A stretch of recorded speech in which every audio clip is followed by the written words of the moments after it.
evening. Happy Christmas Eve on what is the final Fool's Rush in before Christmas. We've got a lot of stuff to talk about. We've got predictions from the start of the season we want to look back on, and I'm sure there'll be multiple questions come through which will have us arguing, debating, laughing, and crying. But before we say hello to tonight's panel, let's roll those titles. Take my hand, take my whole life too, but I can't help falling in love with you.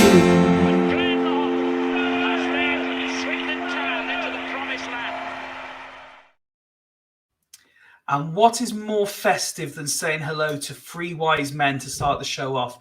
And let's start with arguably the wisest of all the fools. Good evening, Nick.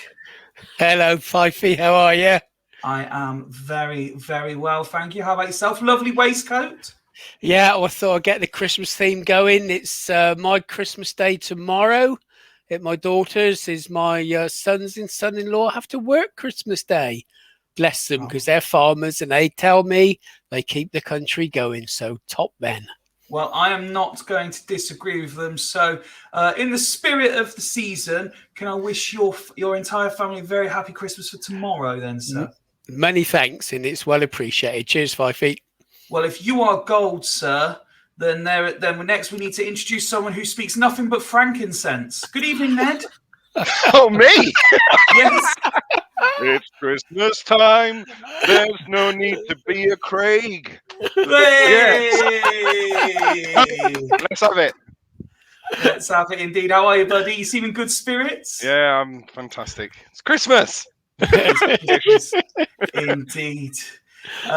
Looking forward to an evening's conversation with you. That's for sure, sir. Because you were certainly good value the other night. Can't wait to see what you bring to the party tonight. Oh, thank you. So we've done gold, we've done frankincense. Now we need someone just a bit. Good evening, Ben. Oh, you got.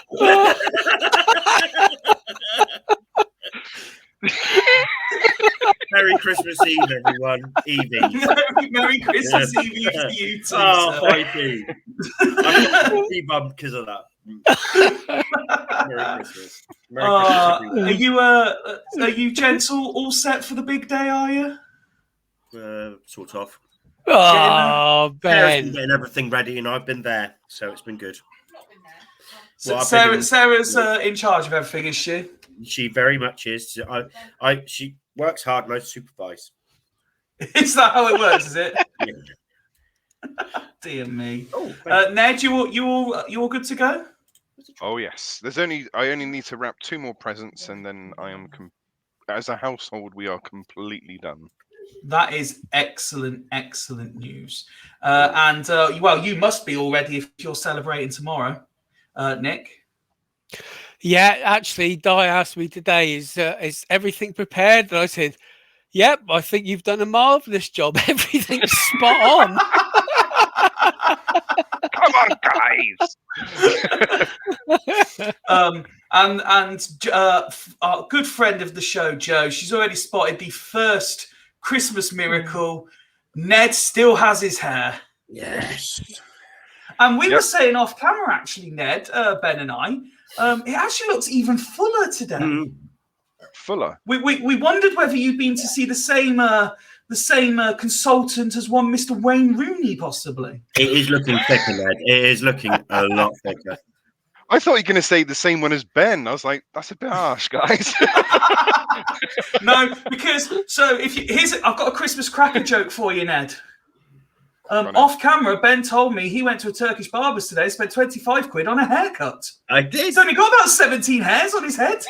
Hey, no. all I went on to his barber, look, they gave me like they trimmed the beard, made everything all like a proper shave and everything, and they stick fire in your ear and all that,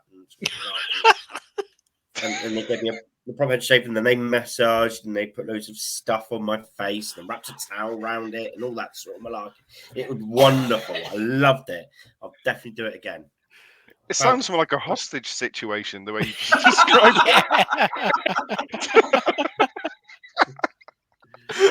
They held my head.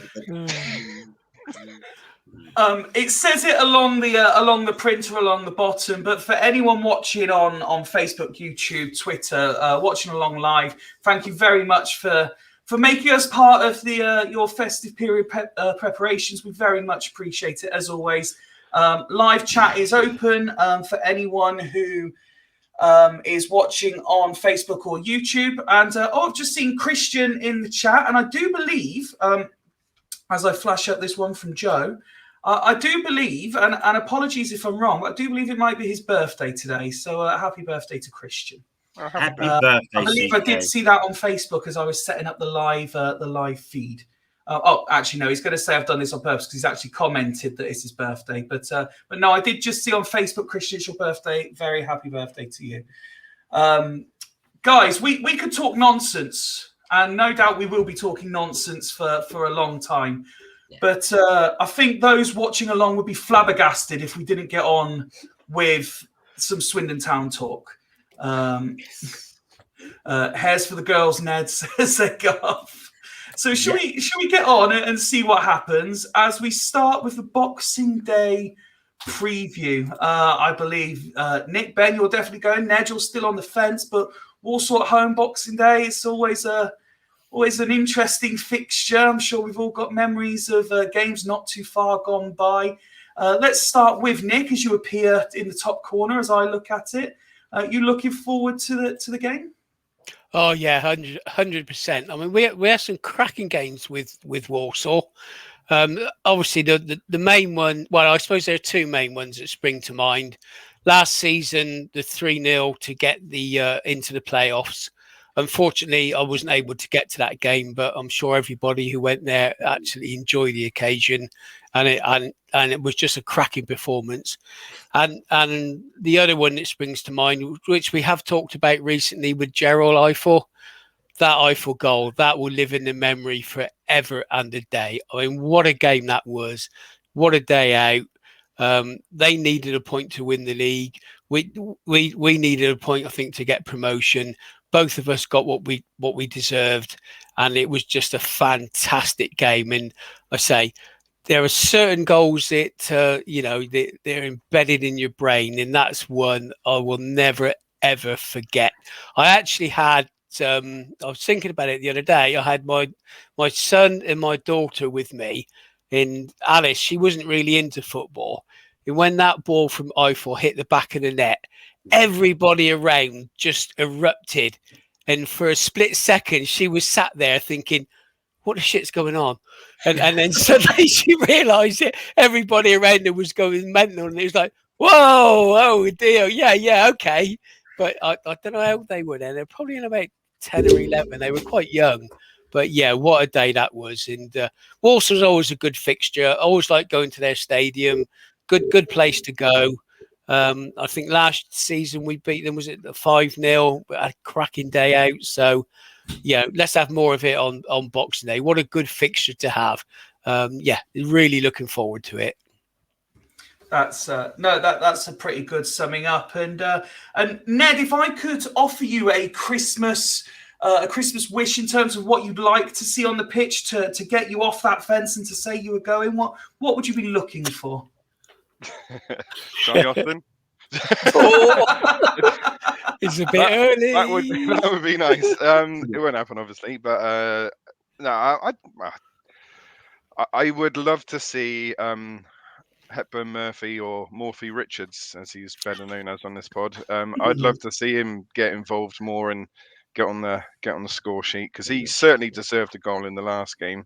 Yeah. And how the keeper saved that, God only knows. But yeah, I'd love to see. That's what I'd love to see. I also would love to see a similar Walsall defensive performance as it was last time, and that was. As soon as that first goal went in, they were piss poor. So it would be really nice to see a nice, sweet victory in that respect. Just flashing up there from Claire. Good evening, gents. Wishing all the Fools panelists and viewers, stroke listeners, a very Merry Christmas. Of course, send in anyone you want to wish a happy Christmas for. We're happy to interrupt ourselves to do that. And Claire, you are part of the fabric that makes Fools Rush In without question. So we wish, on behalf of all of us live tonight and those who aren't here thus far or able to get to it, a la Woody, who is wrapping presents instead of being here, we'd like to wish Claire and her family a very happy Christmas as well. Right, let's move over then to Ben. What are you hoping to see from the game on Boxing Day? I would like to see us play without the handbrake on, and I'd like to see a performance similar to the Barrow game where we press them on the front foot and we go to attack them from the off, and we go and try and score some goals, create opportunities, and shoot. That's what I'd like to see, because if we do that, I think we'll win.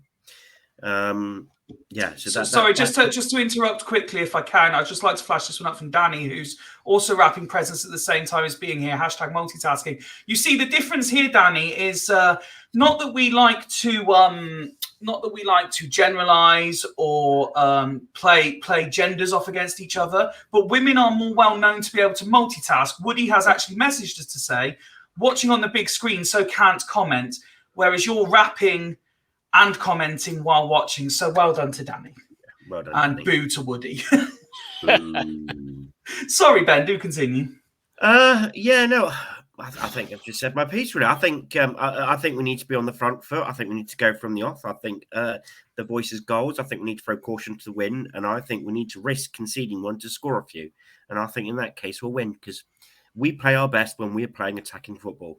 I think we all know it, when we're passing the ball through the final thirds at pace, and we've got the players to do it. So let's go at them and win the game, and then the chances are we probably will. So handbrake off, please. Sorry, I've just been sent a message by Woody calling me a bellend. That's multitasking because I've called him out. Oh, that's awesome. Okay, let's. So we've spoken in recent episodes about the various options, particularly midfield. When we look back at the performance last week, Nick, are you expecting very similar in terms of setup and starting lineup? I would hope so, although it was reported today by Lindsay that there's still a fair bit of illness in the camp. So I guess fitness is an issue. But I would hope it's pretty much the same starting 11 that we had at Barrow, because obviously that first half was excellent, and that's the sort of football we want to see. And I think it's the same old story with Swindon. We've been pretty good away, but we're not hitting the performances at home, and certainly the previous two home games were really poor in performance levels. So yeah, hopefully it's pretty much the same team. I really hope that Reid starts and plays in his proper role and can control the game. I would love to see Hepburn Murphy get a start and get the goal that he deserves. And the same with Adeloy. I mean, I don't think Adeloy will start. It's probably going to be Wakeling up front, maybe with Hepburn Murphy. And we just need the forward to start performing, start getting those goals. Once we do that, the rest of the team is pretty good. I mean, we've talked about it before. Defensively, we're fairly solid considering the number of injuries and changes we've had. I think we're doing really well. Midfield, we've probably got the best midfield in the league, better than most. Wow. And as good as anybody else, and probably better than most. It's just the forward line that we're lacking, and maybe January might change that. We shall see. Ned, is the it's the season of goodwill to all men, as they say. So what doesn't say Boxing Day fixture than Swindon Town winning 2-0 with Shade and Adeloy on the score sheet together? That says Christmas miracle written all over it. I mean, miracle on 2-0 Street. Yeah. I mean, like, after his performance against Barrow, I'm absolutely in the camp of having Shade. Oh God. Multitasking there. There we go. Thanks, Woody. We appreciate your Yeah, viewership, nerves and the there, fact Mikey. that you've technically logged in twice there, Woody, is upping our viewing numbers as well. Thank you. To 3. Sorry, mate. Carry on. That's right. I think after Shade's performance against Barrow, I really want to see him kick on. Obviously, I know you said it jokingly, but I really want to see him kick on. And as harsh as I've been on Adloy, I would like to see him get some minutes just to say one way or another whether he can cut the mustard or not. I'm not convinced on him. I'm not going to say that he's amazing. I'm not going to say that he's great, but I'm not convinced on him yet. But it just would be nice just to see either way. Okay, no, interesting. Ben, are you of similar thought process to Nick when it comes to the shape system and starting 11? Sorry. Yeah, well, if we can play a similar sort of formation and play the same way in the same team, then do so. To be quite honest, it works so well at Barrow. Then continuity, do it again. What works at Barrow doesn't necessarily work for Walsall. I know, but then you've got continuity as well. You've got having a settled team is important. If you're mixing and changing all the time, it doesn't. It can just bring out disjointed performances. So if you get everyone used to playing with each other, then it's good, and they all earned a second bite at the cherry by playing really well. So why not play with the same team again? Unless some players are fitter than others, or illness dictates, I'd go with the same again. Okay. Rich made an interesting comment in our last episode, so quickly ask you all your thoughts on this. He said FBT centre-back, not left-back. Where would you, if you had a choice, Nick, where would you be playing?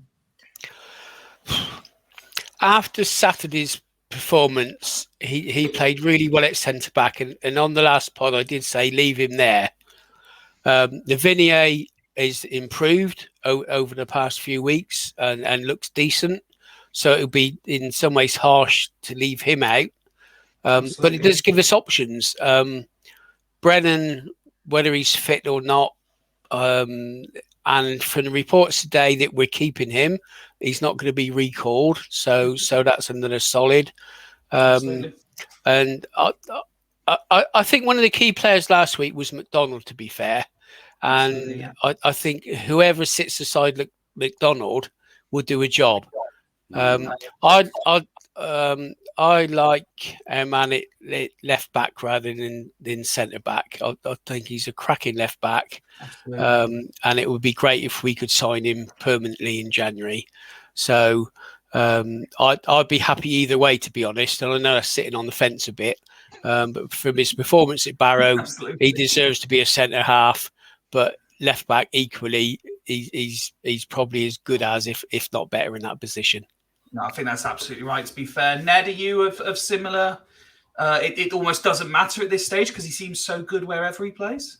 Yeah, I mean, it all depends on, as we said just a few moments ago, it depends on who's fit. I mean, if Clayton's back, then I'd like to see Clayton. It's a good shout. Clayton and McDonald, and then Fraser Blake Tracy on the left. But Blake Tracy. That's the one. But also as well, it's a good point Nick's made. Lavinia is looking very comfortable on that side as well, and he is only going to get better and better and better the more time he plays. So I'll be reluctant to drop him at the moment. I have to say, it's difficult, but it's a nice problem to have, isn't it? It's a really nice problem. Yeah. And just before I ask you yours, I'd really like to flash this one up from Graham Russell. Merry Christmas, Fools. Loving the podcast. Watching from Delaware, USA. How's the snow, man? How's the snow? Howdy. We appreciate your time. It's still, I don't know about you guys. You're maybe used to it by now. But for me, it still strikes me as odd that anyone listens to us. But the fact that people listen to us from different countries really just does strike me as bizarre, and we appreciate your time. Thank you very much. you're more than welcome to join us on live shows and drop your comments in. They'll always be flashed up, that's for sure. We hope you and your family have a wonderful Christmas as well, Graham. And snowy one. And a snowy one, yes, indeed. Ben, your thoughts on this one, please? Yeah, do you know, as I say, I would stick the same team because it did so well, and Lavinier is actually done all right there. But naturally, I would prefer, when we can, to stick Blake Tracy back on the left again, because he does offer better balance because he's a natural left footer, and he can hop onto the left hand side and whip one in, and he does cross a decent ball in as well. Whether Lavinier has to keep running on his inside, which is, if you're a defender, you'll naturally try and keep him on his left, and then it just slows the whole attack down. So I'd prefer Blake Tracy on the left, but Lavinier is doing a good enough job just to cover. I don't know. Made a long one. No, mate. You carry on, because I'm thinking I'm going to need to get up in a minute. I've got a bit of cramp in my calf. Oh, mate. Oh, dear. So you talk away and I'll walk it off. But I was actually laughing at Mike's comment here about we're still looking for suggestions that things that. Well, at my age, I've done almost everything, said young Rich last week. So any more suggestions of things you'd like Rich to do, such as attend the full performance of an opera? Fifey, I've got one for him. Go on, mate. Take my wife to a Cliff Richard concert. There you go. Rich would love that. I've got one as well. Go on, Matt. How about go to Delaware with Graham Russell in his minus 12 degrees? Jesus Christ, minus 12. That's crazy. Dude. Strip off in the buff. One idea where Delaware is in the States. It's up north, isn't it? Horse racing country, if I'm not mistaken. Delaware. I can just imagine Rich wouldn't deal well in the cold. He's not built for it, that's for sure. It's a proper Christmas there, though. There is no snow there, though it's been confirmed. No snow yet. Oh, I hope it does snow, though. Let's hope it does snow. Is there an opportunity, do we think, in this game for every Boxing Day this picture comes up from, I think it's like 1970 something, where like every game finishes like 13-8 because all the team's players have been on the piss up. Do we think there's a chance for some goals in this game, Ben? I don't know. I think it could go the other way because it's back in the day. It was unprofessional. I must say, I've got to say, Ben, when I asked you that question, you do look very totes emotion about it. Yeah, well, I think if you go to like the back in the era and players did drink a bit over Christmas, it would happen. But I think they're a lot more too professional now. And in fact, I'm more like to think it's going to be quite stagnant because it's going to be quite, a tense affair, a scrappy affair. So which I think it may well be. I will say on a side note though that it's nice to be at home on Boxing Day. I think the anticipation of playing a lot of away games. What's going on? I've got cramp. Of playing lots of away games on Boxing Day. So it's nice to have a home one for a change as well. So I don't know what our record is, but is it quite good on Boxing Day? I don't know. We can bring if only we had someone who was all set for stats usually, then we would be able to answer that question. No. We need a Boxing Day Ned report quickly put together. Whilst doing the show. Whilst I'm stretching off my cramping calf, we need a Boxing Day Ned report. How is our record? While he gets the figures together, Nick, could this be a game for goals? Yeah, absolutely. I think it's going to be one of those games. It's going to end to end, high scoring. We will win 4-2. Plenty of excitement. We're going to carry on from Barrow. We're going to go for it, and he's going to just let them attack, and we're going to have a Boxing Day treat. See, I'm inclined to agree with you, but I'm sat here thinking to myself, like, I'd love it to be goals, but I just don't think it will be. And then I look at the talent. I look at the talent that both teams have, and I'm sort of arguing with myself over whether it could or couldn't be goals. And then I end up just agreeing that because I want it to be, it will be. Is that talking? Yeah, but the thing is, mate, I'm on water. No, it will be. cramp It'll be a talking. cracking day out. It's the 100%. cramp talking. 100%. Oh, dear me. Right, well, Nick's kind of already jumped the gun. He's gone a bit premature, but should we do some predictions? Should we do a couple of score predictions? Go on, Nick, are you sticking with a 4-2? Sticking with that 100%. 4-2. Peter, who submitted a question for later in the show, he's gone 0-0. Woody's commented again just to prove it wasn't a fluke. He's gone 3-0 Town. Shade is going to score. What are you going for, Ned? 2-1 Swindon. 2-1 Swindon. 2-1 Swindon. Wow. Ben? I don't know. Do you know what? I've got a nagging thought in the back of my head. This is 1-0 defeat. But 1-0 defeat? 1-0 That's not very defeat. Christmassy, Ben. I know, but that's how I feel at the minute. I think that I think we're quite inconsistent, and I think he's got terrors at home. Your predictions are inconsistent. No, they're quite consistent. They're quite dire. And I got it right. Yeah, I got Barrow right. Mate. I got 1-0, didn't I? Yeah. But I've got a feeling it's going to be 1-0 defeat. But because it's Christmas, 3-1 Swindon. So, side note, 1-0 defeat. Get in. Superb stuff.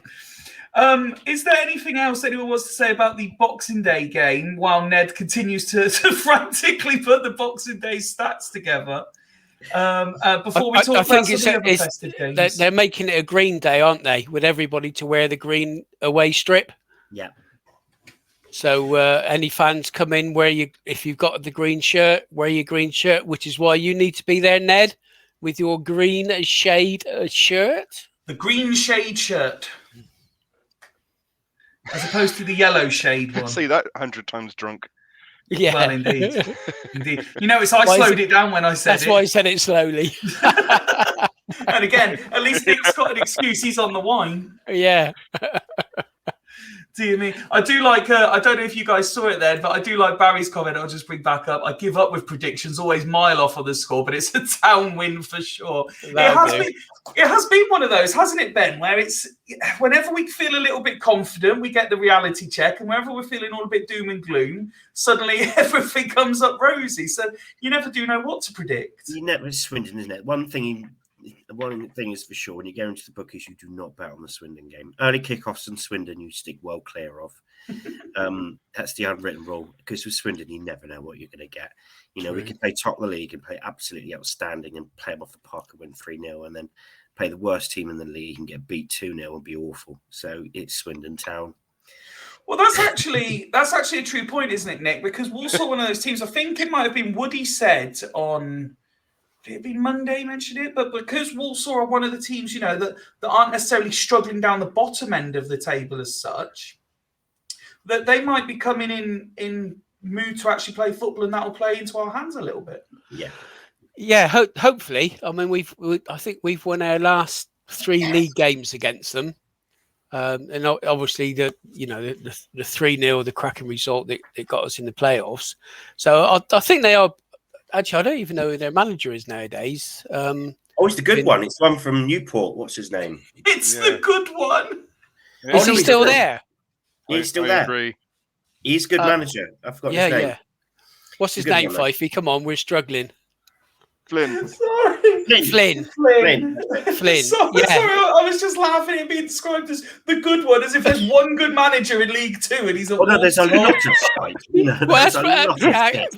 in fairness, that's probably about right. There is only a couple of good managers, but Flynn.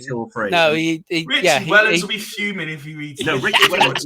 I did say a couple, Fifey. I did say a couple. He is a good manager, and if anybody listened to the Harry McCurdy, he had some good words to say about him. So that's quite a good thing from McCurdy to say a manager's decent. Flynn's a decent manager.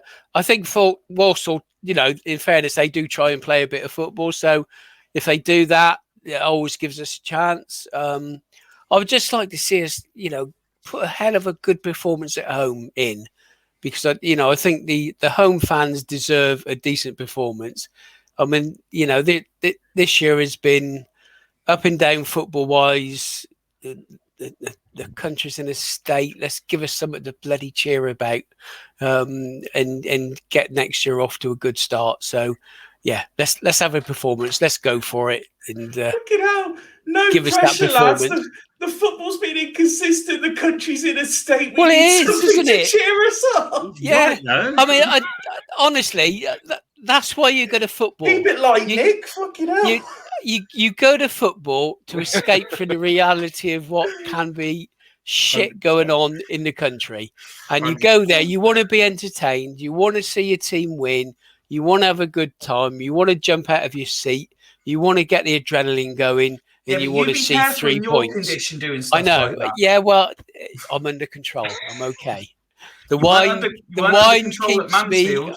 The wine keeps me on it. Yeah, but that's only when you broke my freaking ribs.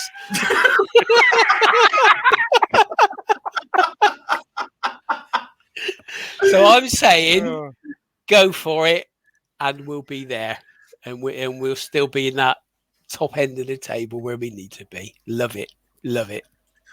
Woody's saying we haven't lost at Walsall in the league since 2017. Oh, that's just fine. buggered it. Isn't Cheers, it? Woody. Cheers, Woody. Well done, Woody. There's Toby. Let's hope Toby. we're all over them and win 3-0. Definitely not a game of two halves. Like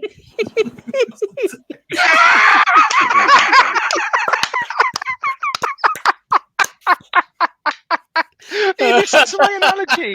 I love it. Oh, Toby, I love you so much.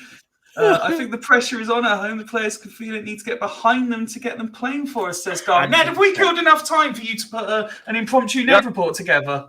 Yeah. So Good lad, the well last done. we have I've only gone back like 10 odd years, but we've played. Oh, you did that once. quick. Thank you. Martin McFly be proud of that. We only played Walsall once on Boxing Day previously, and we beat them 4-1. The last 3 of 4 Boxing Day games. I say Boxing Day, the closest game to Boxing Day. Yep. Sometimes it hasn't fallen on Boxing Day, but the last 3 of 4 have ended in draws. Yeah, the only times we've lost in the last 10 years on Boxing Day has been to teams. Well, Luton, the Championship. You got spanked. And yep, absolutely spanked. 5-0. And Brentford of the Premier League. So we've only lost against the top teams on Boxing Day. So if you beat us on Boxing Day, you're going to have a good few years ahead of you. Merry Christmas, Merry Christmas, opposition. Next season, get on the bet for Walsall in the Championship.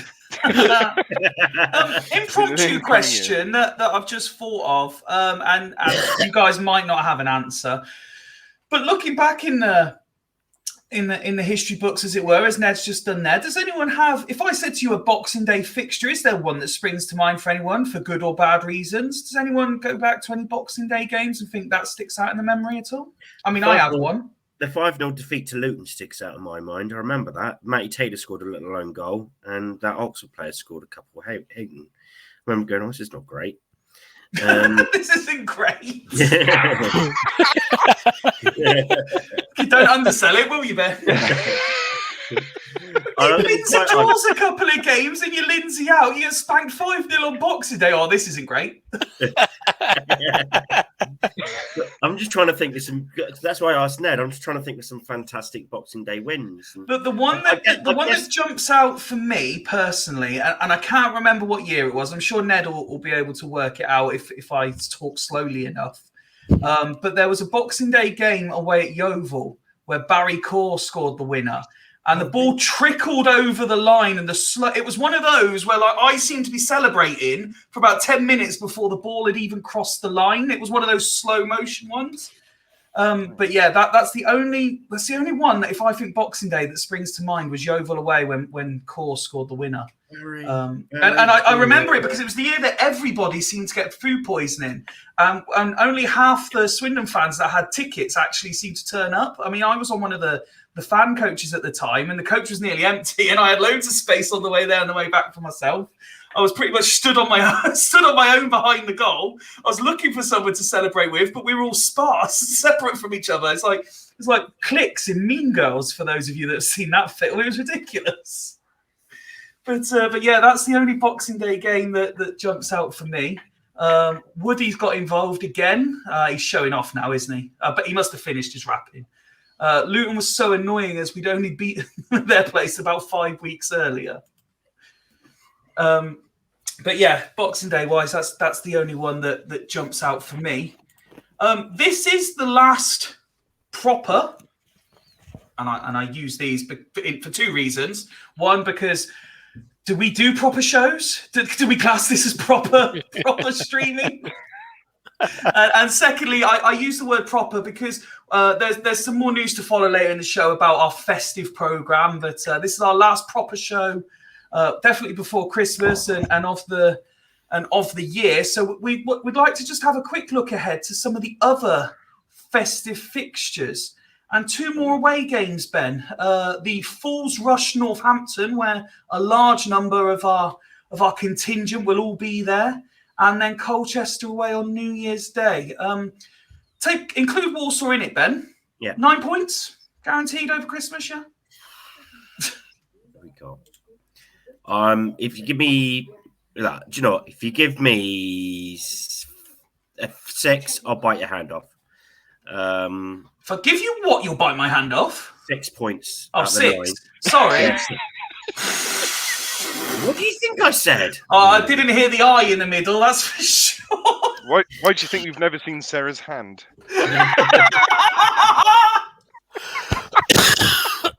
He's over there. Yeah, no, do you know what? Tough games, though. The importance of a victory at Walsall is huge, because then we can go into some.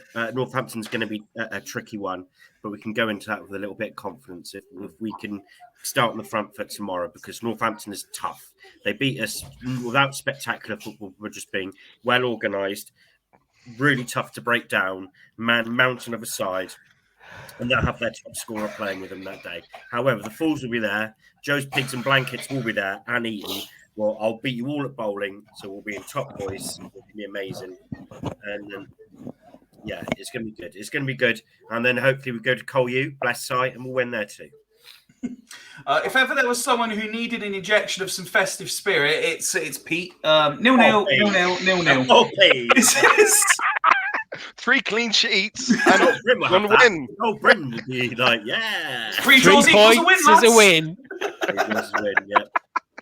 Plus then it'll be like the start of the season, and Ben will be telling us that we're difficult to beat again. Yes.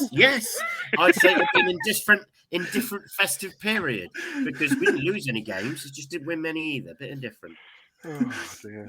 Ben is such a negative moo nowadays. He's not biting anyone's hands off. I'm still not Craig level. True. Ned, so Northampton away, Colchester away, difficult places to go. Well, I mean, that's a footballing cliche if ever there was one, but Northampton in particular, and I don't think we have a particularly great record at Colchester off the top of my head. So it's going to be a difficult festive period, isn't it? Didn't they snatch a draw from us? They're the team who had 2 players sent off and snatched a draw against them, Yeah, aren't they? last season. Yeah. Harry McCurdy scored, and then they sneaked a set play in the end after going down to 9. Even the keeper got sent off, and we let him get back in the game. It's the worst. Sai's team as well. We've never got like a bragging rights with Sai ever, have we? So it seems to be a bit of a bogey team for us, but I don't know. Well, just to clarify, I've just seen Sarah and still not seen her hand.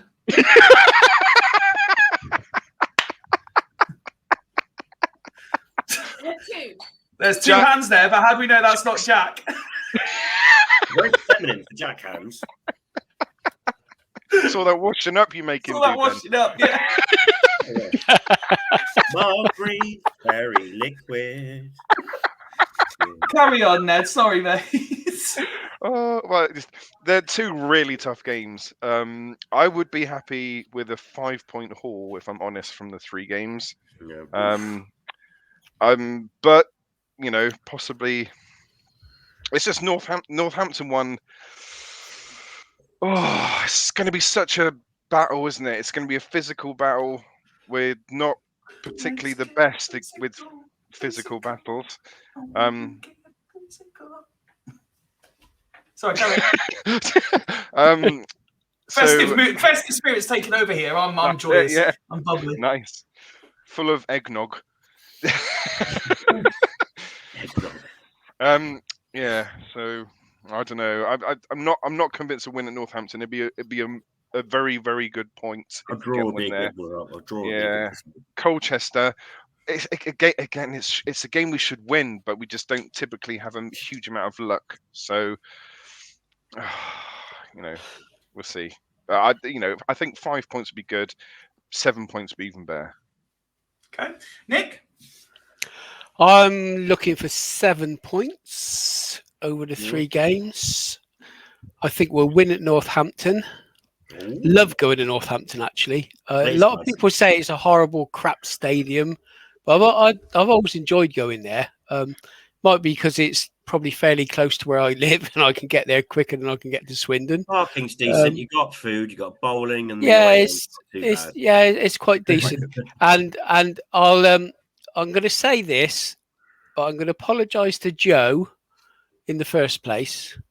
Oh, don't say you don't like pigs in blankets. No. Oh God, no.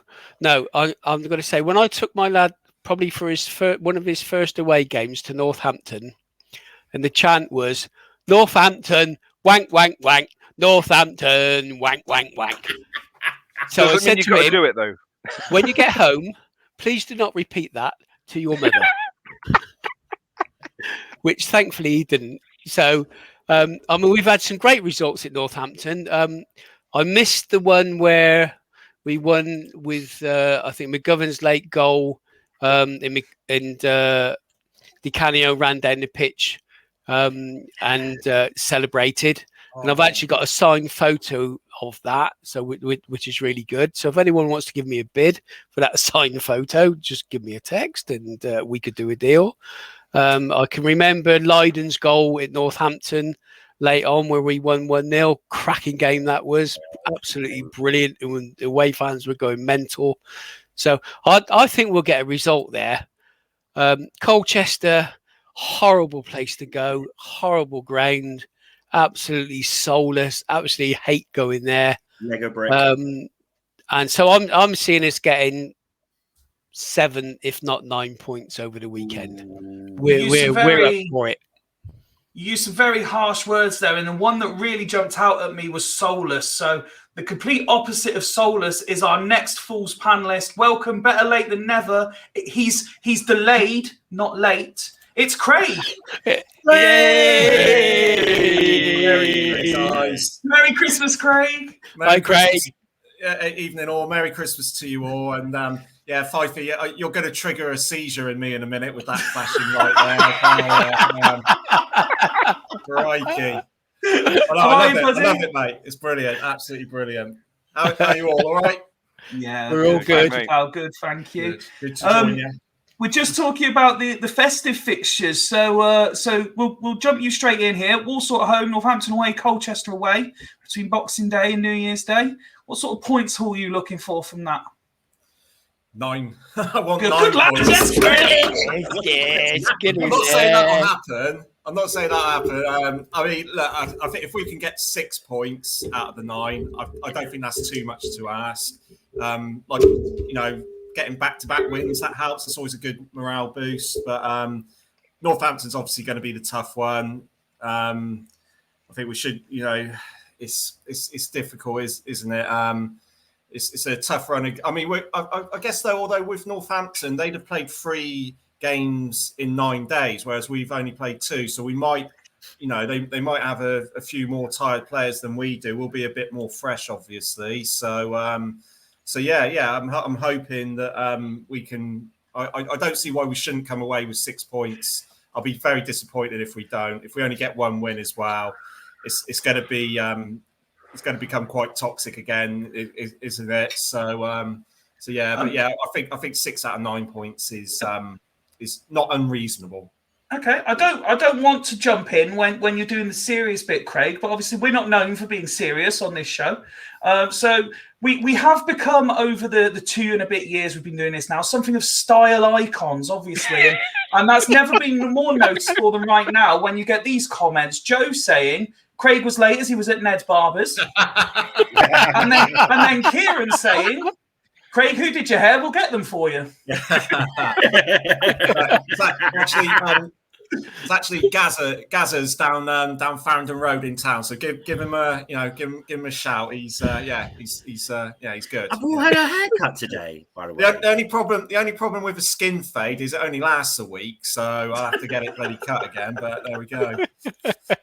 I'm not cool enough for a skin fade. Jeez. Oh, you are, Ned. You could pull off a skin fade, man. Actually, what it is, Craig, that train goes so fast it just shaves you off. And to be fair, so off camera, we've already briefly mentioned it tonight, but off camera, Ben was telling us about his visit to the Turkish barbers.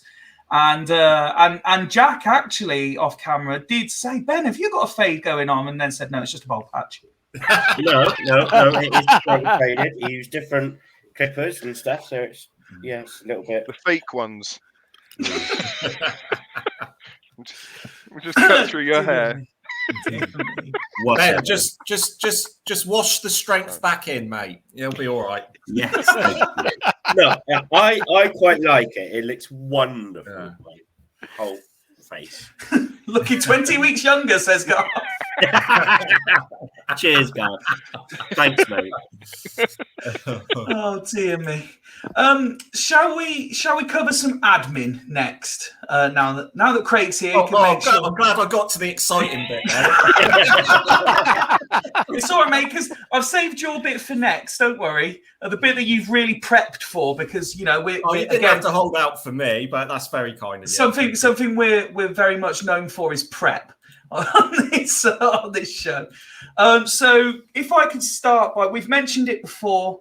And I hope I get all the details right on this. But at the Boxing Day fixture, I believe Claire will be amongst those with the buckets outside the ground for the Henry Allen appeal that we spoke about before. We donated the chocolate oranges for it as well a few weeks back.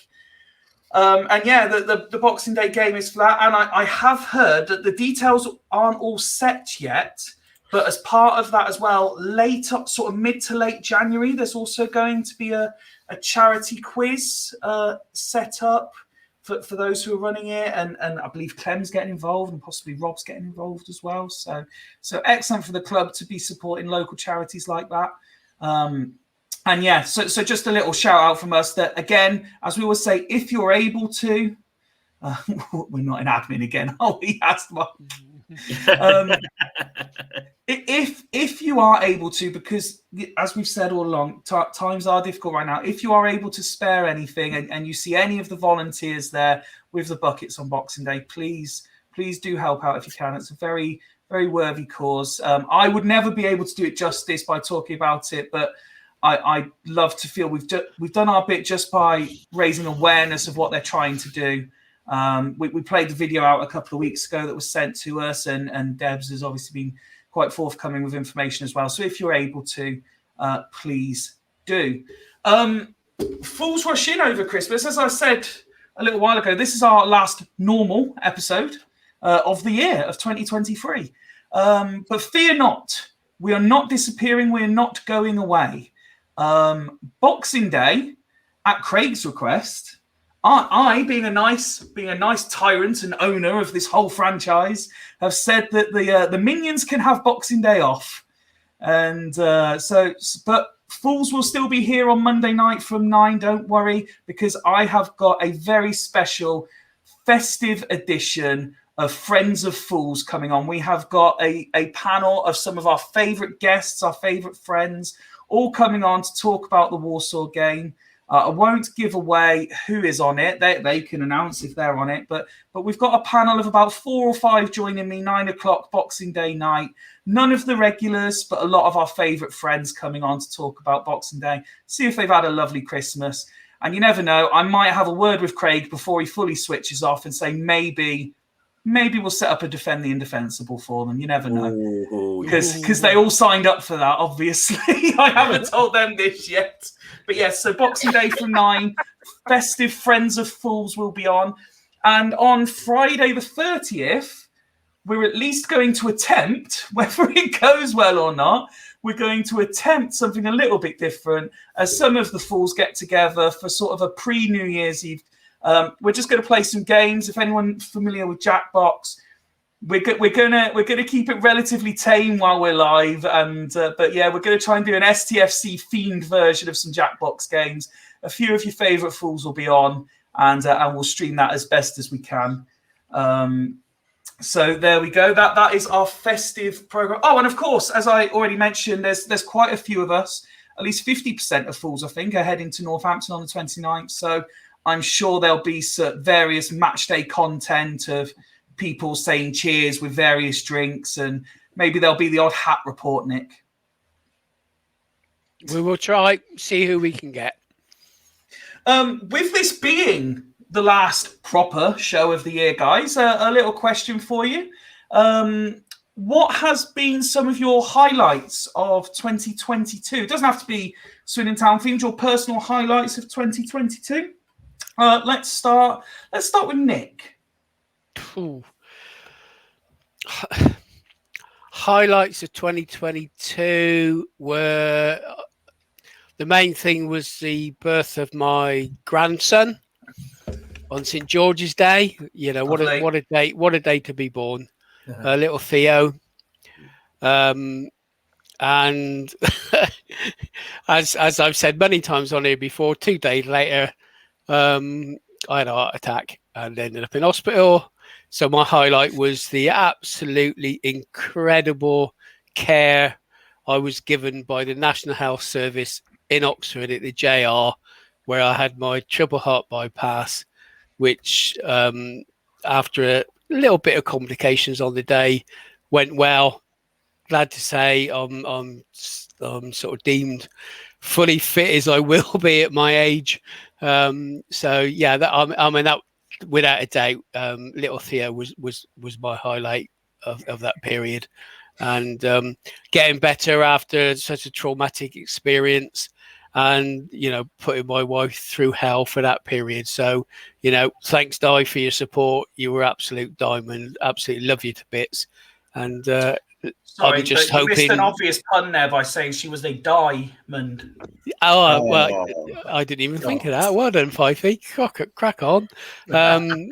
It was wonderful. And I just want 2023 to be a better year, for me, for my family, and it sounds cheesy, but for everybody else. And the other main thing I'd say is almost congeniality now. I know I'm going soppy, I'm going soft, but joining you guys on Fools Rush In, you welcome me, as the oldie on the panel. I absolutely love it. I look forward to Mondays and Fridays. It's been brilliant, and having had a great night out at Christmas, looking forward to Northampton. Bradford was immense. Just love you guys to bits, and just thank you. And it's brilliant. Just, absolutely love all of you. So more of it in 2023. I have to say, Nick, it was worth having you join us just to see you wear that waistcoat alone, mate. That was absolutely brilliant, mate. That was really nice, mate. And you've added so much to our pod since you come on, mate. Appreciate that. Thanks, Craig. Appreciate it, mate. And Mike says if Nick's fully fit, maybe he can play Boxing Day. The top half is fit. The bottom half, my knees are absolutely knacked. So no. For Nick, Pete's looking. Sorry, Ned. Go on. I was going to say the best thing for Nick is the fact that for joining the pod is definitely so he can group as many female wives and all sorts. He's had done with females is crazy. Boxing Day. Get in there. Oh, you will, Nick. Yeah. Pete's cheered up a little bit from his earlier pessimism. Highlight of 2022, Derbyshire Reds hospitality day out for the Oldham game at the CG. Fuck Jurassic John. Oh, Yes. Ned, your highlights for 2022? oh, Getting the hair back for Christmas? I've got such a short memory, and I'm going to miss out some key points, I'm sure. But that, you know, I don't know. Well, I mean, at this rate, you're missing all the key points. I mean, I mean, I've been doing it for over a year, but this year has sort of been predominantly the most of it, and I've had a wonderful time on air. It's been incredible. I really enjoyed Bryony coming on a couple of times. Yeah. So that was really good. And you know, I think that we're sort of partly responsible for elevating the women's game as well, which is obviously a wonderful sort of feeling going on there. And well, you know, my kids have had a really good year school wise, so that's wonderful. Yeah. So Nice. yeah, you know, I'm proud of all my family. So yeah, it's been a good year. It's been a good year. Lovely. I love that. Ben? Yeah, no, it's been a good year. It's been a good year for the family. It's been a good year for the Fools, and it's been a reasonable year for STFC. I'll keep this STFC related. Probably one of my, do you know what? Well, my best get-in moments, other than obviously the playoffs and everything, was still that Jurassic John, as you say, the victory at Oldham. That was the redemption. That was just to give that back. After that was good. But we go look back to the playoffs. Also, the continuation of Fools with you guys and everything, meeting up with friends of Fools, watching us grow, watching the site grow, meeting people that watch us as well. It still baffles me that people actually spend their own Friday night and choose to watch us. And then they stop me and go, "Hello, Ben, it's Ben from Fools." And they go, "Oh, spare 5 minutes to chat with me of their time and everything." And I'm blown away each time. I just feel really like, no. Oh, it's really, really nice. And it's really appreciated. And every one of you, love you all. You're all superstars. Thank you so much. But yeah.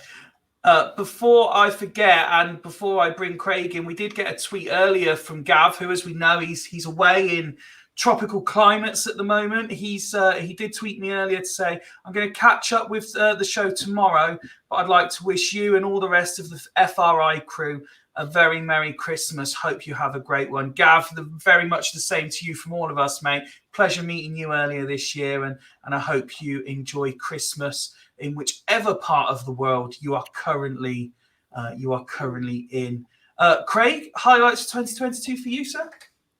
Yeah, I mean, I haven't really got any sort of Swindon Town related, to be honest. I think sort of for me this year, as you guys all know, and as people who watch our pod, especially our mental health one, I struggle with depression and anxiety, and it hit me quite bad this year. And I was off work for a couple of months, but I'm now back I've been back at work since August and feeling a lot better now, feeling more like myself. And you know, it can be, as some of you guys know, and as some of you have had to go through yourselves, it can be quite debilitating at times. And but yeah, I feel a lot better. So getting through that, and you know, you sort of doubt yourself if you can get through it, like with any illness, like you know, like with what happened with Nick and everything. You sometimes doubt. You think, can you get through it and everything? And I had those doubts, but I was really pleased that I got through that, and I'm feeling a lot better now. And again, as we've always said, if you are feeling that way, go to your doctors first. Talk to someone if you can. So it was, you know, all right. It wasn't great because I had to go through that, but getting through it was definitely a highlight for me. Oh, I nearly forgot. Christ, how can I forget? Not that the two are related, of course. Of course, I got married in March. Yes, I was waiting. You were waiting. Yeah, I've done that in the wrong order, really, hadn't I? Yeah, great. I was lucky enough to be at the reception. I was going to give you a little nudge in the private chat if you didn't mention it. Oh, fucking hell, yeah. Oh, Christ, can you imagine? She'd bloody kill me. But yeah, Vicky, who me and her have been together 13 years now. So we finally tied the knot this year, and it would have been sooner, obviously, but because of lockdown and all that. So it's great to that, and it's great. That was obviously a really good day for me and Vicky, and obviously seeing Fifey and Joe, who came all the way down, to my wedding, and Woody and Kieran and Christian. It came on my stag weekend as well earlier on in the year, and that was really good. Well, between them, they attempted it anyway. Yeah, well, yeah. That's it. So that was good as well. Also, the Lionesses, of course, as well. I think that was an absolute brilliant highlight. And that sort of spurred my youngest, my 5-year-old, in. She's 5 years now. I've got too many kids. I can't remember their ages. But she loves football, which is great because none of my vast tribe have really been that interested in football. So, long may that continue. My eldest, she did really well with her GCSE. She's studying criminology at college, which I can't fucking even begin to comprehend, where she's got. You're now having to hide past indiscretions as well. yeah, true. I can't even begin to comprehend where she's got the intelligence from to be able to do something like that. So I'm immensely proud of her, as I am all my kids. So it's been a good year. It's been a really good year, and hopefully an even better 2023 with some success for the town as well. Well, indeed. Not wanting to throw anyone under the bus here, Ben, but I'm going to give you a minute to have a think, and then I'll come back to you, because although there's been a loose mention to STFC, everyone so far has mentioned their family for the most part. And you kind of said, it's been a good year for the family, but I'm going to keep it Swindon Town related. So I'll give you a minute just to maybe get something family orientated in. While you have a think, I'm going to bring Garv's comment up before I highlight Woody's, because the highlight for his 2022 was getting dragged to the STFC Christmas party on a work night with no dinner in, smashing 3 or 4 pints and being sick in the back garden without anyone knowing. Now, I'm just going to say that there's something in that household, because Danny obviously came on our Christmas night out and was equally ill afterwards. So something tells me but although they are, without question, great value on a night out, the day after you don't want to be anywhere near them, that's for sure. Is that why they both don't come out together then? It looks like it, yeah. Oh no, the imagery is strong there. Although they did announce that they're getting married next year, so congratulations! Very and we look forward to reading and seeing and hearing all sorts about it in the lead up to it. At least, pretty sure it was next year. I saw the date. I hope I've not got that wrong and ruined something.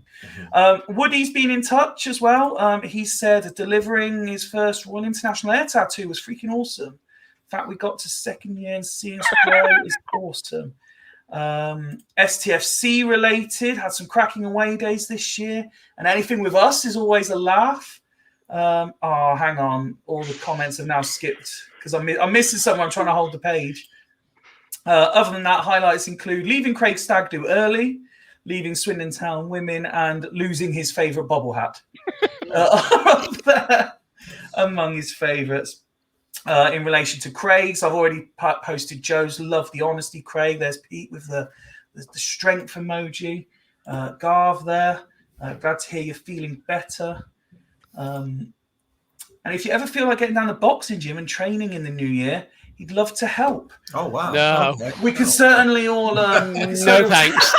Garv, not a chance in hell. Garv, which gym? Well, I mean, that's because I said about the white-collar boxing, wasn't it, the other day? I would like to give that a go. So, yeah. I might...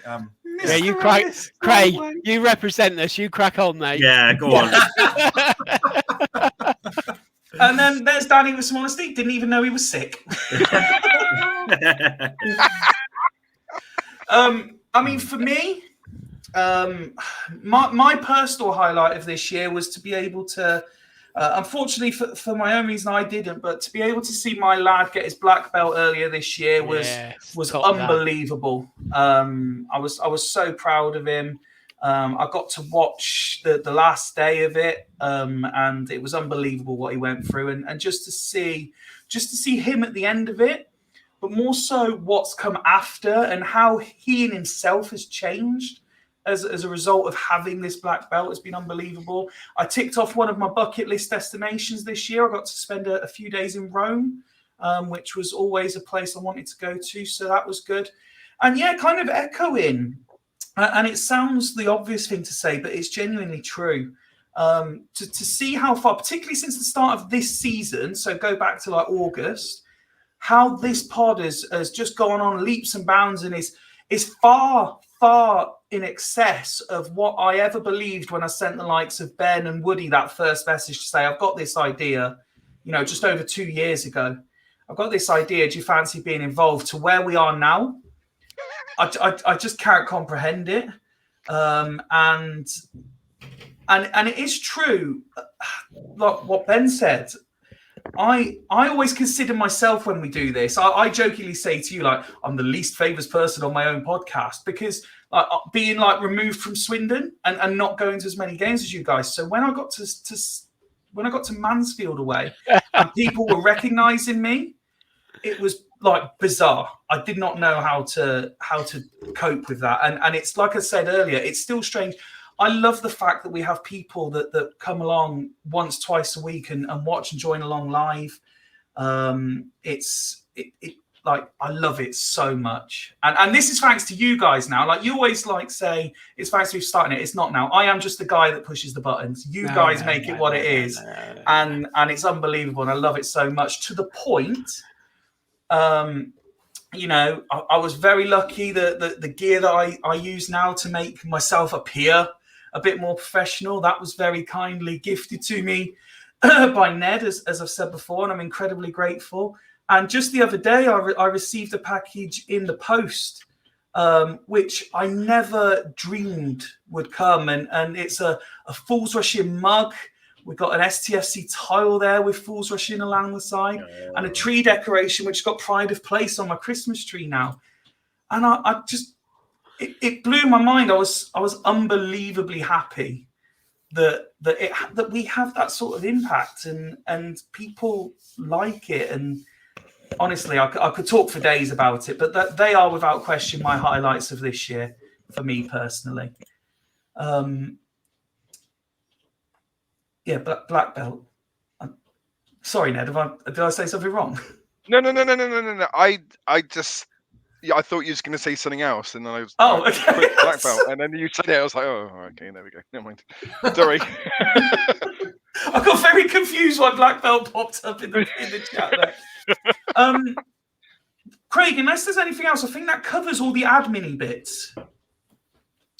I guess if it does cover the admin bits, yeah, I don't know what was in the admin bits. That's fine. So what I will do, go with that. What I will do, because Deputy Craig will shoot me if I don't, please continue to like the YouTube videos, yes. Give the reviews on the various podcast apps, Spotify, Apple Pods, etc. 5 stars. 5 stars. But equally, we're happy to take the criticism. If there's something you don't like, let us know. And let us know in the comments because it doesn't make any fucking difference. And equally suggestions. We'd love to know what you guys want to see us do. We are pushing without giving anything away. We are very hopeful of having some excellent guests in the new year. Both ex-Swindon Town and maybe some non-necessarily Swindon Town related personnel as well. You've seen that we like getting people involved. We've been delighted to welcome the likes of Claire and Joe in for episodes, among others. Liam from Lower League Look, I'm sure he'll be back. Sai, I'm sure he'll be back in no time at all as well, unless of course we lose to Colchester, in which case we might not speak to him for a little while. And we have to shout out Lower League Look, by the way, for their content over last week with the McCurdy and Payne interviews as well, been superb. And who's playing me in the background? Sorry, that's me. Oh, But yes, please do continue to leave the likes, leave the reviews, leave everything, because it helps with the algorithm stuff that is beyond my comprehension. And but Craig understands it, and of course we do Facebook, Twitter, Instagram, TikTok apparently as well, which I know Craig loves. So follow us on all the socials, and there's loads of bonus content as well. But that's enough of me talking. Let's move on, and let's let Craig take control for a little bit. Because earlier this season, or at the beginning of the season, we did some predictions. And before I flash up the graphic of what we predicted the table would look like, Craig, you went back to that preview episode and picked out some interesting quotes. Yeah, well, I mean, I thought, well, obviously start with what we all thought for Swindon. So there was quite a few of us on that day. I think the only people who weren't on were Joe, Kieran and Rich, if I do recall. But so it was a big panel that was on. So so when it came to like where we thought Swindon would finish, Ben went for playoffs, possible top 3. So similar to last season. Ned reckoned playoffs, but thought we could also finish top 3. And his quote was, "We destroyed teams with our style of football." And we'll do it again this year. So. I'll stick by it.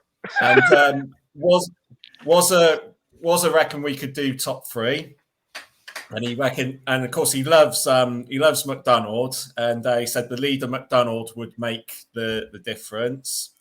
Mark was saying that the results will be sketchy. Well, fair play, Mark. You got that right. Yeah, you can get that right.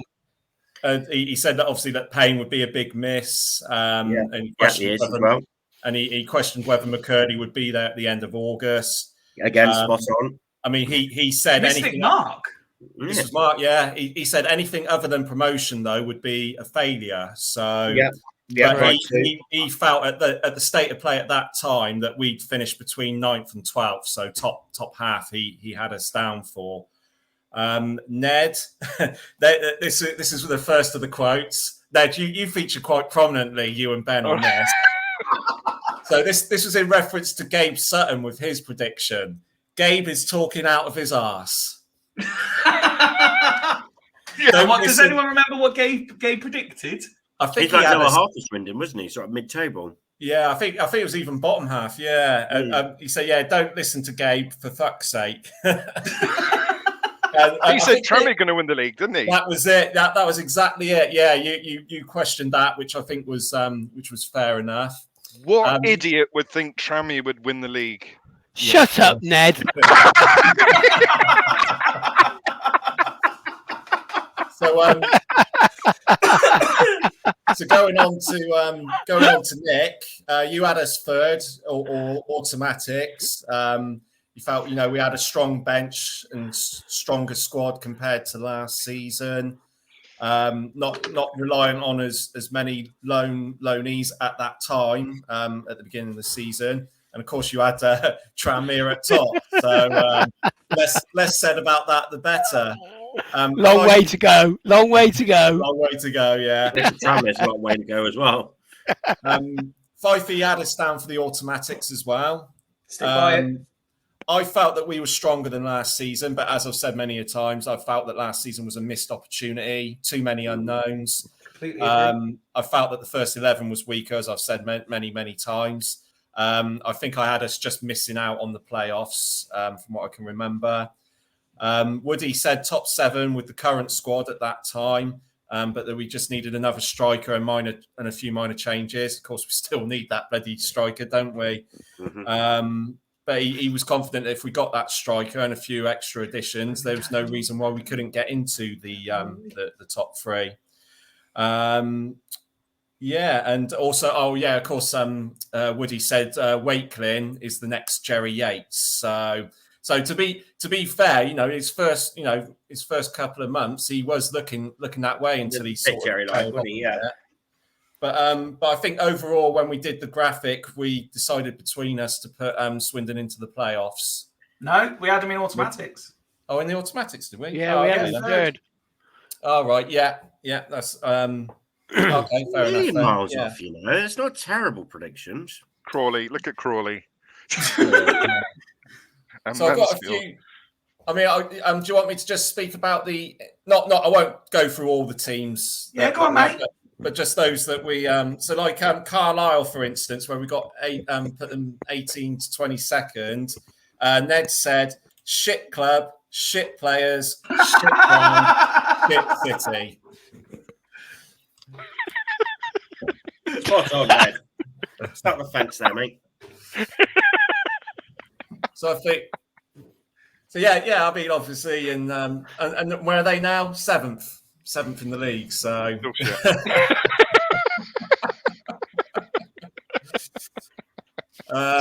Stand by it.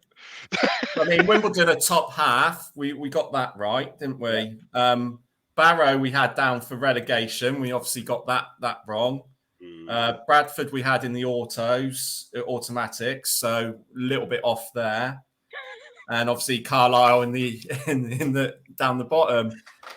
Colchester, Ben had them down to be relegated, and we had them down bottom half. And to be fair, Ben's right at the moment. They're in that relegation spot. So yeah. And then of course Crawley was the contentious one, wasn't it? But yeah, Ben didn't like Crawley to say the least. You didn't like their arrogance, their arrogant owners. That was it. You did make pains to differentiate between the ownership setup and the actual club itself. You were quite scathing, to be fair. Nice. You said, "I hope they fall flat on their arse." I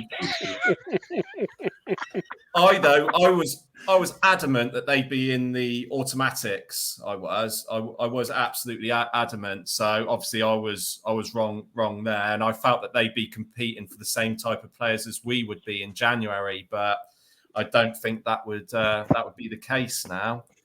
Then we went on to Doncaster. We had Doncaster in the top half, which they are, to be fair.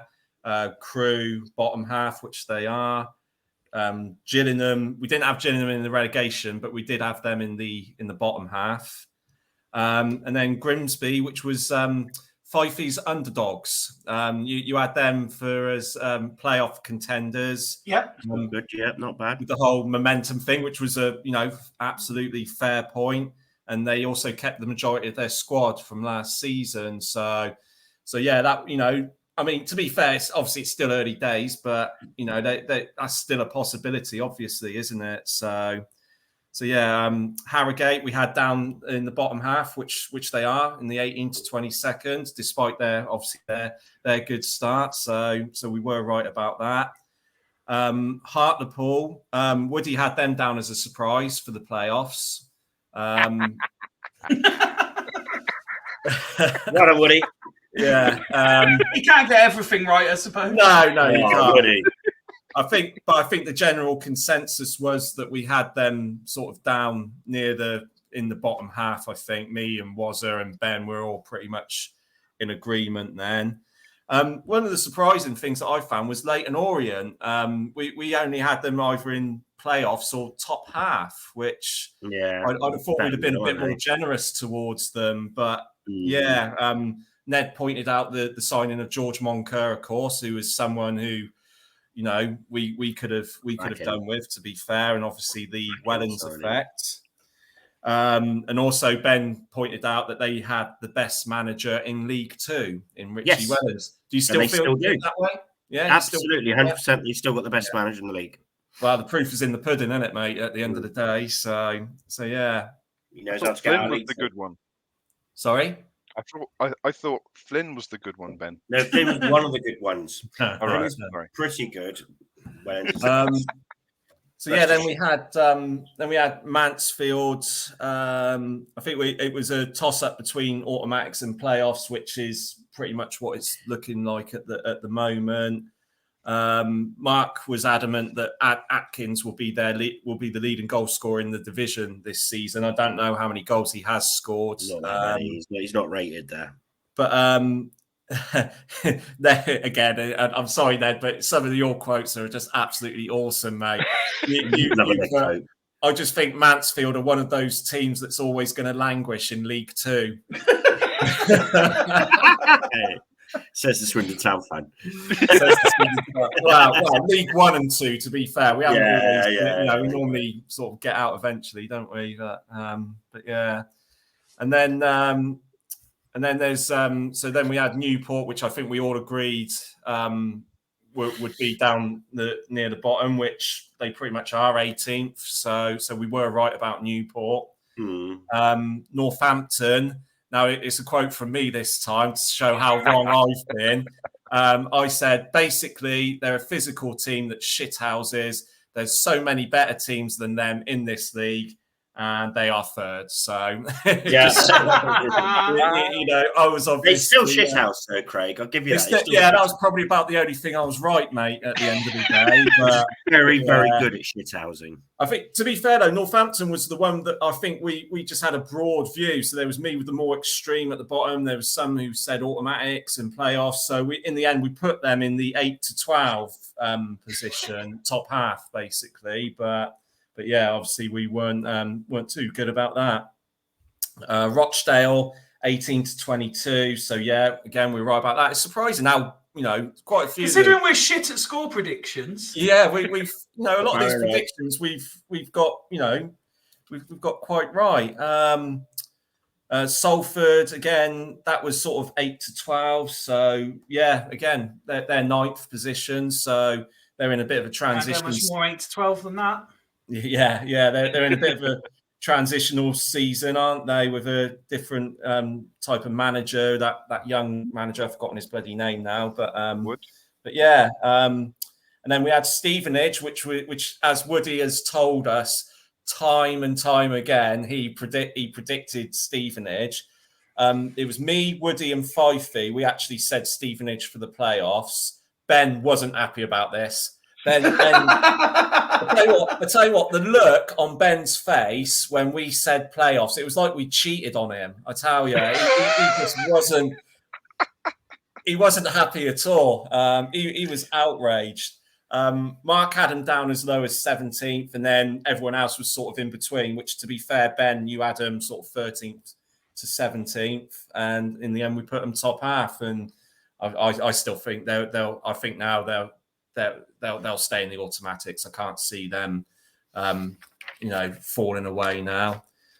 And then it was Stockport, which Fifey had down as a possibility for the autos. And now we've got a Wazza quote here. Absolute rubbish. This is a joke. I can't have them in the playoffs. So yeah, Wazza wasn't happy about that at all. And to be fair, he was right. But that wasn't just you, Fifey. The bookies were putting them as favourites, weren't they? I recall at the time, and quite a few other people were pundits and stuff like that were saying about Stockport going up and all. And that's as far as I got, because I was at work and then I had to go work a trade, so I didn't do the last few ones like Warsaw and teams like that. But is that why you were delayed, Craig? Yes, that's right. Yeah. I'm doing my podcast. Yeah. But yeah, I don't know if you want to put the graphic back up again, Fifey, when you've. Yeah, one sec. I've just knocked my tree decorations down. Hang on. Oh no. Oh, dude. But yeah, I think, and that was the recap of the of our Falls predictions, really. So obviously we got Barrow wrong. Sutton probably slightly wrong as well. I don't think they'll get sucked into relegation, but yeah, I think Bradford in the automatics as well. Is there anything anyone else wants to add about that? I don't think we're a million miles away. We're obviously just over halfway through the season. I think there's still plenty of change to happen, and I don't believe that we'll be too far out. There's obviously the odd exception, but I don't think we'll be too far out by the time 46 games have been played. I sent you the wrong graphic there. We had I think we might have had Stevenage in the playoffs in the end, because there's only 3 teams in the playoff position there. when I screenshotted it. But yeah. I don't think we were. I think we were quite, at the moment, and obviously it's all to play for the rest of the season. But it was quite amusing going back and how sure we all were with our predictions and everything. And it was quite amusing. For our last segment of tonight's episode, the last segment before Santa comes to deliver the 3 points on Boxing Day, it's the final question time of 2023, really, and we've been sent a doozy for you guys, which I've prepared to flash up. Who is Town's greatest ever DCM, and why is it Matty Hewlett? Ben, you reacted best there, so let's start with you. Who is it, and why is it Matty Hewlett? It's not Matty Hewlett. I'm sorry. I have to say, just by the way, anyone watching this live, if you want to fire any questions in, we've got time. We've got nowhere to be. We'll answer the questions live. So fire them in the chat and I'll flash them up on screen for the guys. But sorry, Ben, go on. Entertainment value, Darren Bullock. But entertainment value, Darren Bullock. He really did like to get stuck in, didn't he? I think David Priest was a CDM as well back in the day. I think he was pretty good as well. Who was CDM? Who else was pretty good back there? Steve McMahon, I remember as well. He pulled the strings in front of the back four. He was pretty good, tough tackling. They're the best ones that actually spring to mind, I think. Matt Hewlett was all right, but he just played for us for a long time. He wasn't the best. That's mine. Just on the previous topic, Rob's tweeted in, Merry Christmas to you and yours, Rob. Got a feeling Stockport will get in the playoffs. Been pretty decent last few months. That's his take on the previous topic. Could CDM's Ned, Matty Hewlett. There's only one answer to this, and that's Glenn Hoddle. There's no one else. Wow, but he was more defensive midfielder. Let's be honest. He wasn't. He was sweeper, wasn't he? He's officially sweeper, but he was. Yeah, you're right. But that doesn't fit Ned's narrative, Craig. Yeah. Come on.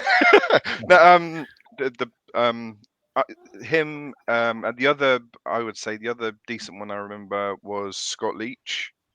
Leach, you've got him. Yeah, he was quality. Good shout. Decent. I think probably those are probably my top two, I'd say. Okay. Nick? Oh, he's on mute. Nick? Mute. Nick, you're on mute. Mute. On your headset. Oh, it's all turned to carnage as is standard. Oh, Nick. Craig, while Nick fixes it. Hang on, I'm on. Let Nick speak. That's because I don't smoke anymore. I'm fiddling. Wow. Don't do that. This is a post-watershed production. Right, okay. What I was saying is it's quite difficult for me to say because I missed a lot of the games through the late 80s and 90s. So for me, if you class him as a defensive midfielder, Anthony Grant, he was the best player in the league in that season that we won it with Wellings. Nobody could touch him. He was absolutely phenomenal.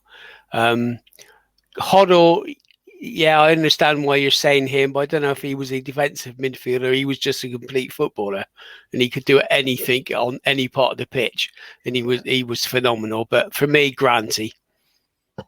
Yeah, there's Woody saying I was going to say Glenn Hoddle because even though he was a sweeper, he did move forward a lot. I think he kind of developed the CDM role as we know it now. Other than that, it's Anthony Grant. Woody, we agree. Wow. Craig?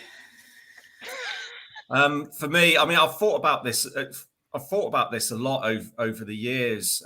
That position, and one that who I didn't appreciate as a kid because you just sort of think about the strikers and the flair players and the captains and the leaders and stuff like that. But for me, the best defensive midfielder that we've ever had is Ross McLaren. Oh yeah, that's good. you only have to look at the amount of appearances he made in Ozzy Aldiles' team and the sort of end of Lou Macari era and Glenn Hoddle team.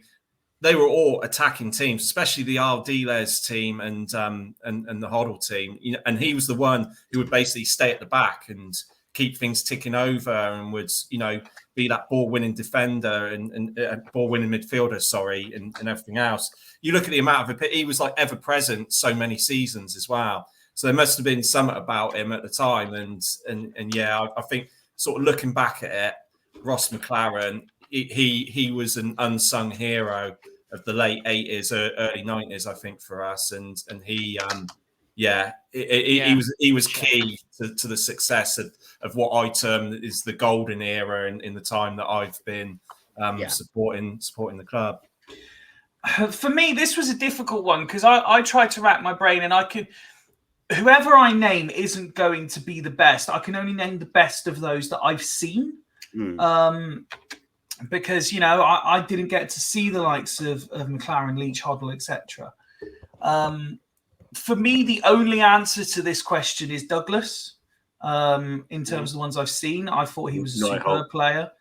However, I like the point that was made about underappreciated and maybe Timlin came to mind as someone who I don't think I appreciated.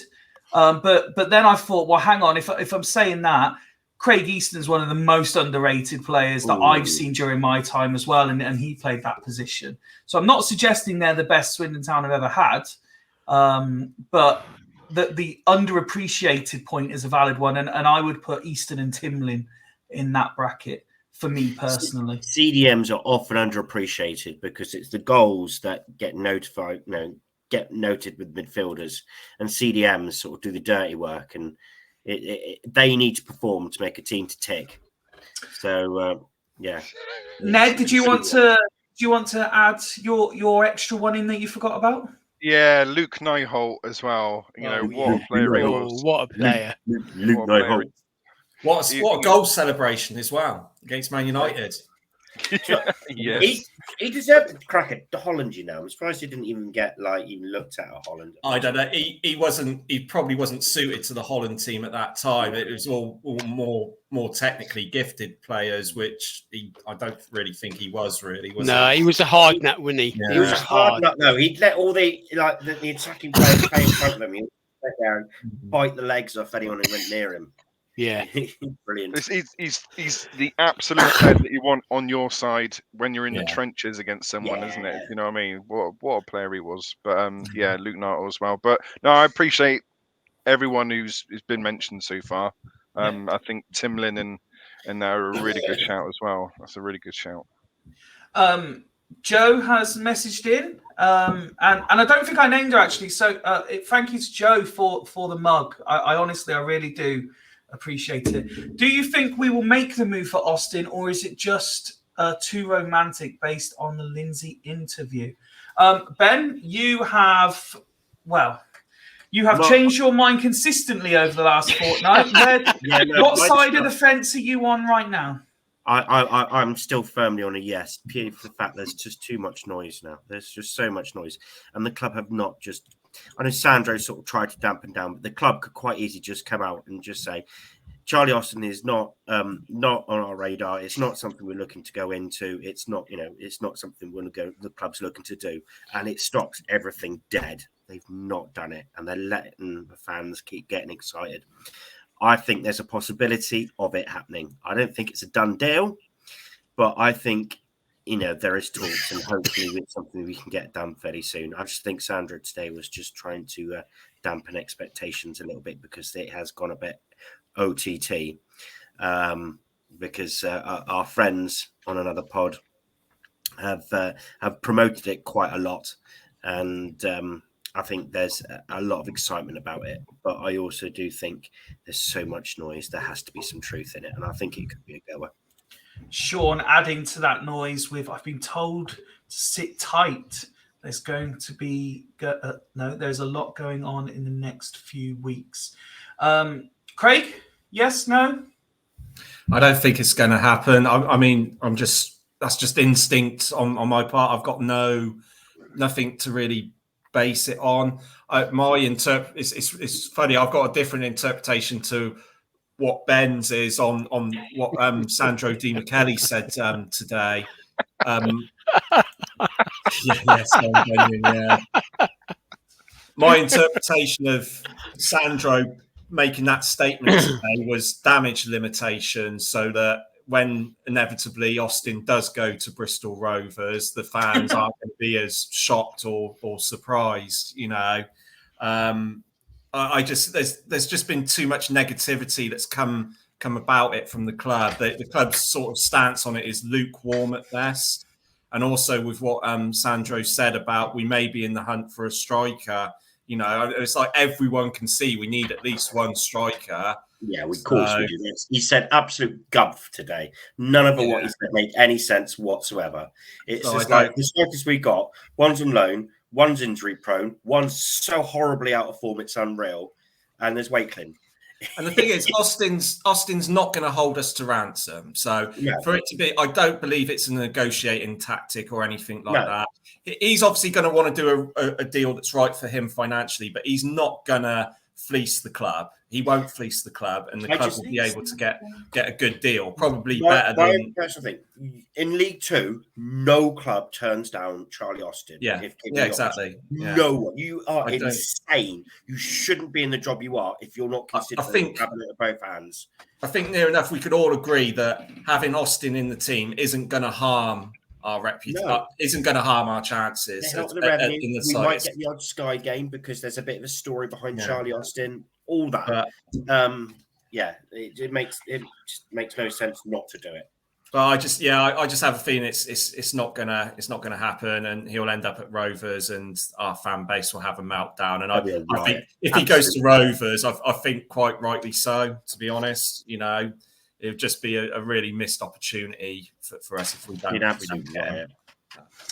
Nick, right? Okay. I posted earlier on our WhatsApp group that is it one of two things. Sandro saying it's a bit of a negotiating tactic, and are we likely to sign him?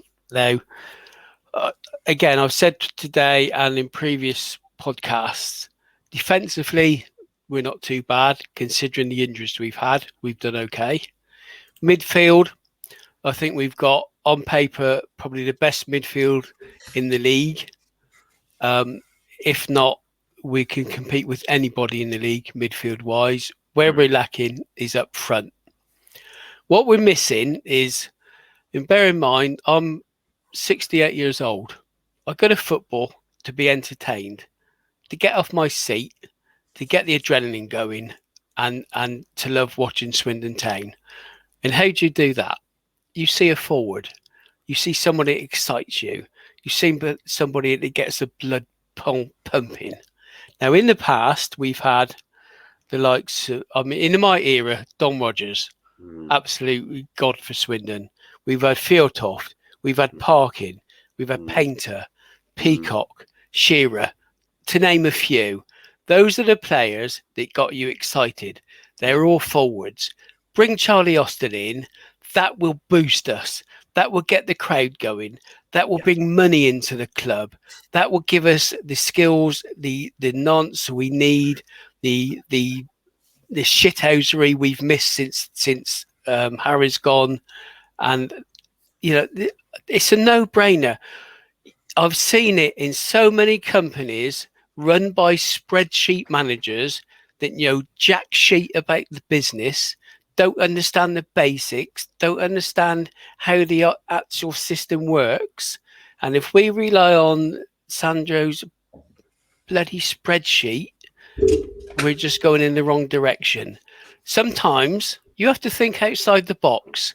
Bring Charlie Austin in. You will put bums on seats. Surely that's thinking in the box, by the way. No, it's not. It's thinking outside the box. Sandro's box. It will bring bums on the seat. You will get people excited. You will get crowds increasing. You will get additional revenue. You will get somebody that will score goals for us.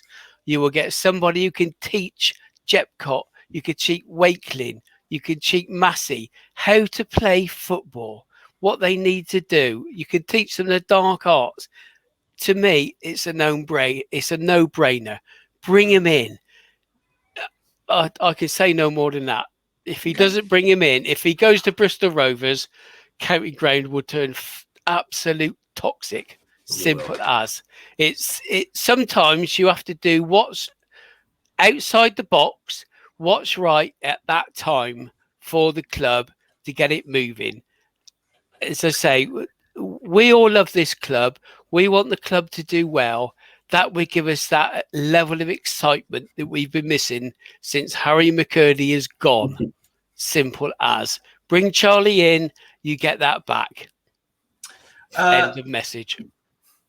Ned, yourself on this? Oh, how do I follow that? That's pretty much what I was going to say. I was going to say, it's essentially. No, he's gone to the loo. Oh, right, okay.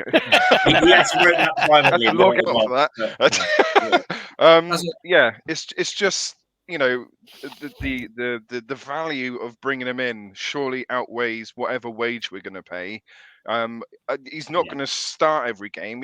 He might even be a substitute the games, but as Nick said, like the knowledge he can pass on to the kids. We've got so many young players, and it's not so much like his attitude or anything along those lines. It's you want to go places where to go in the box, and all the little bits and advice that he can pass on, it will be invaluable, and that'll bring on the values of all the other players. Our strikers could learn so much from Charlie because he's a Premier League player. He's been there and done that. He's been called up by England. He's such a good player. I just don't get why we just wouldn't jump at it. One of the things that we get told by the club and by the players and the management team is for the fans to get behind the team, and that helps and that brings out good performances and stuff like that. Bringing in Charlie Austin, the county ground will be rocking. Imagine him coming on as an impact sub. Yes. People, the crowd will get going, and then they'll get beat. So, just for that sort of thing, or even if he's starting or something, the crowd will be more positive.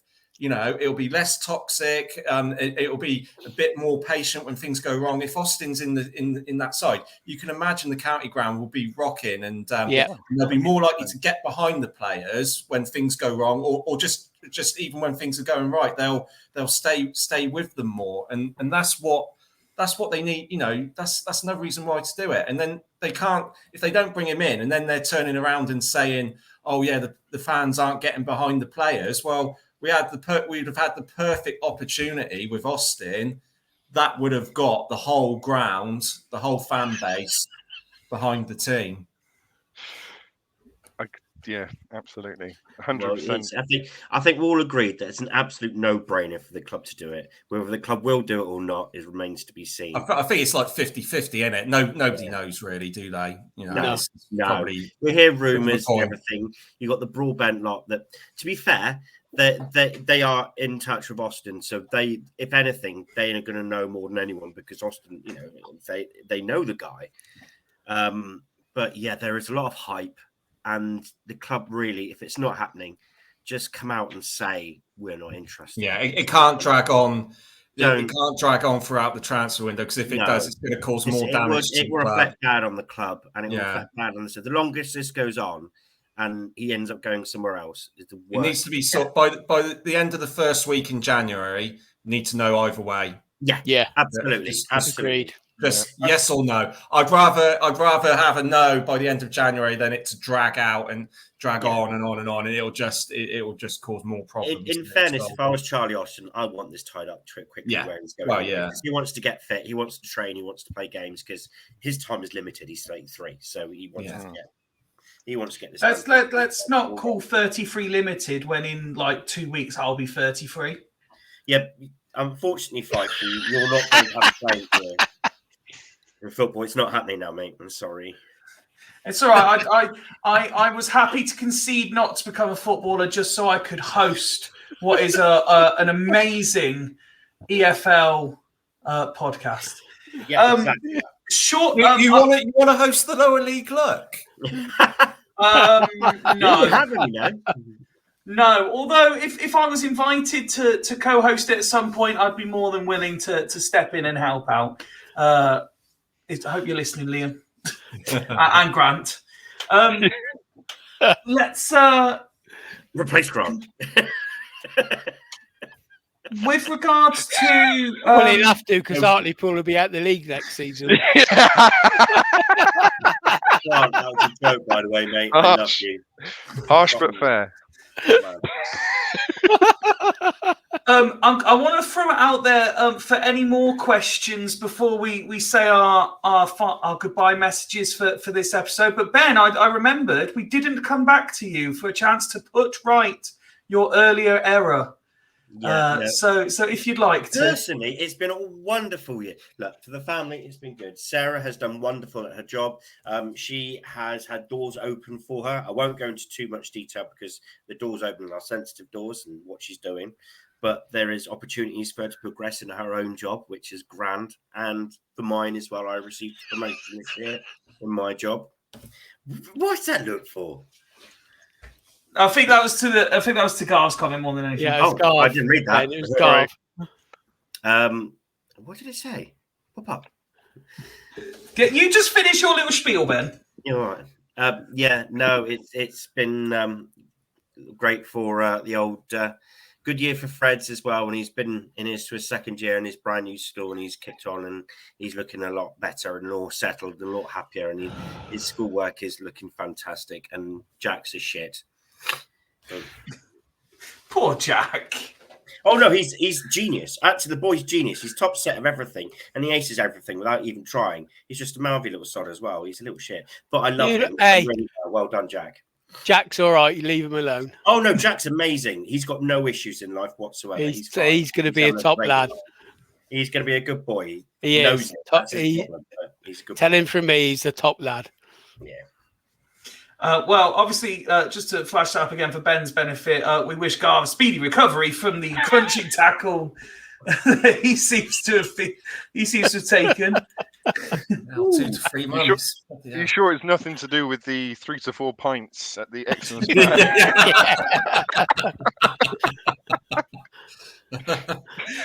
Whereas Woody's out for 4 months because he had to put the tree lights on. Only now. Woody's only put the tree lights on now. Or... No, it was a joke, Ben. It's late. Come on, Ben. It's late. It's not that late. It's late time. It is late. Well, if it's that late, then short of any other questions arriving in the chat, I think the only thing left for us to say, and I won't name everyone individually because I will almost certainly miss someone. But firstly, to you guys, the 4 of you here, and to the guys who haven't made it onto tonight's episode, but the regular panelists, please, from the bottom of my heart, wish you and your families the very happiest of Christmas. I'll see some of you on the 30th, but obviously we'll all be in contact throughout. But yeah, honestly, to all of you guys, wish you and your families the very happiest of Christmases. To anyone who's been generous enough of their time to come on and feature, whether that's the likes of Claire and Joe, Gerald, Reese, Danny Wilson even appeared this year. For anyone who has featured on Fools Rush In, thank you very much for your time, and we wish you the happiest of Christmas as well. And most importantly, to every single person who watches us, who listens to us, and engages with us on all of our social media channels, who randomly sees us at match days and comes up to say hello. Yes. Thank you to each and every one of you. It means the world to us that you like what we do and you're so invested in it. And we genuinely hope each and every single one of you have the happiest of Christmases. But I think from myself, from Nick, from Ned, from Ben and from Craig, this has been Christmas Eve with Fools Rush In. Thank you very much for your time tonight. I, along with a special panel of festive Fools friends, will see you on Boxing Day. But until then, Merry Christmas, everyone. Merry Christmas. Merry Take my hand, take my whole life too, but I can't help falling in love